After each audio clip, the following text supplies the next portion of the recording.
आपली cab book झालीये ना? बघ किती टाइम दाखवतायत ते, म्हणजे क्विकली निघायला आपल्याला.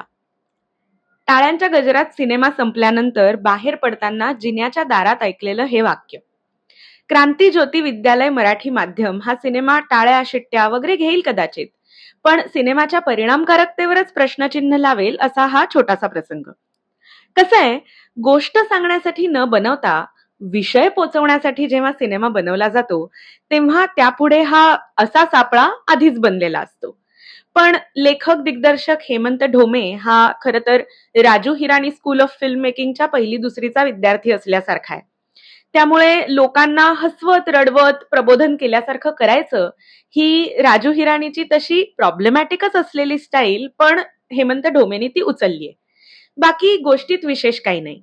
अलिबागची एक मराठी शाळा बंद करून तिची इमारत पाडून तिथे एक लॅव्हिश इंटरनॅशनल स्कूल उभारण्याचा डाव मोडून पाडायला जमलेले शाळेचे 7 माजी विद्यार्थी आणि त्यांचे तत्वनिष्ठ मुख्याध्यापक यांची अशी वन लाईनर गोष्ट. त्यात एक अधुरी प्रेम कहाणी, मग 1-2 अधुरी स्वप्न, मनातच राहून गेलेली खदखद, असा वेगवेगळा मसाला आणि बाकी मराठी इतिहास, महापुरुष, संस्कृती, भूगोल, भाषा असं सगळं अगदी थोडं थोडं ऍड केलं आणि झाला हा सिनेमा क्रांतीज्योती विद्यालय.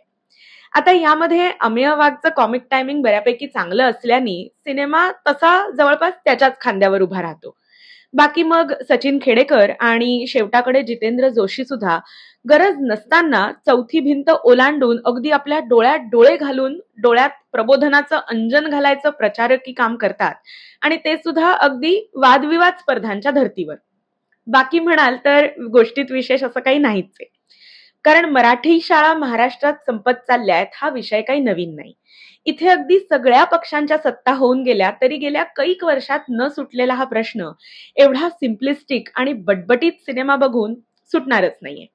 शिक्षण बाजारू झालंय, आधी शिक्षण ही सोय होती, आता सोय बघून शिक्षण घेतात, अशी मध्ये मध्ये येणारी वाक्य तेवढा पुरता प्रभाव टाकत असतील कदाचित, पण अल्टिमेटली मध्यमवयीन आणि वृद्ध मंडळी नाच रे मोराचा नाच बघून त्यांच्या शाळेबाहेरची वडापावची गाडी किंवा पॅटिसची गाडी आठवून किंवा गुरुजींकडच्या लिमलेटच्या गोळ्या बघून नॉस्टॅल्जिक होणार आहेत.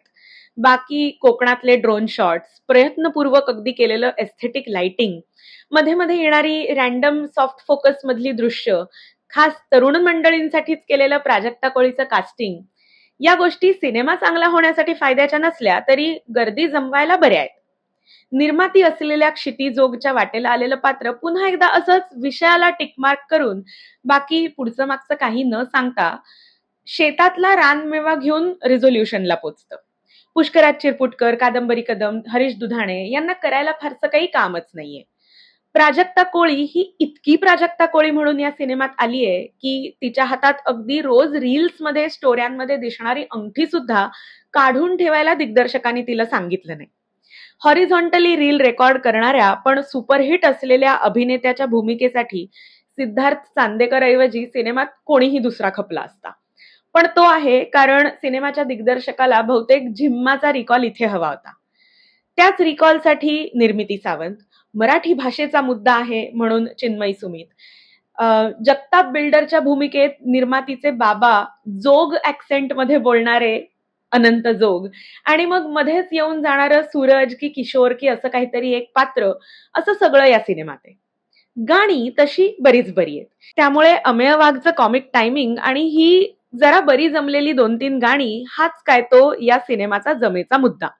पहिला पाऊण तास पात्रांची ओळख करून देण्यात घालवल्यामुळे उरलेल्या वेळात कसा तरी कॉन्फ्लिक्ट आणून तो अगदीच प्रचारकी पद्धतीने सोडवण्याशिवाय दिग्दर्शकाकडे असाही दुसरा काही पर्यायच नव्हता.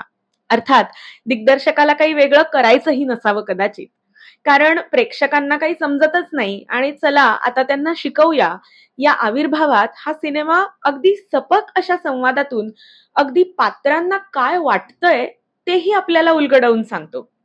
त्यामुळेच महापुरुषांचा पराभव हा धडा मराठीच्या पुस्तकात शिकलेला असून सुद्धा शाळेतल्या भिंतीवर असणाऱ्या महापुरुषांच्या तसबिरीच दाखवण्यावर हा दिग्दर्शक बराच वेळ वाया घालवतो.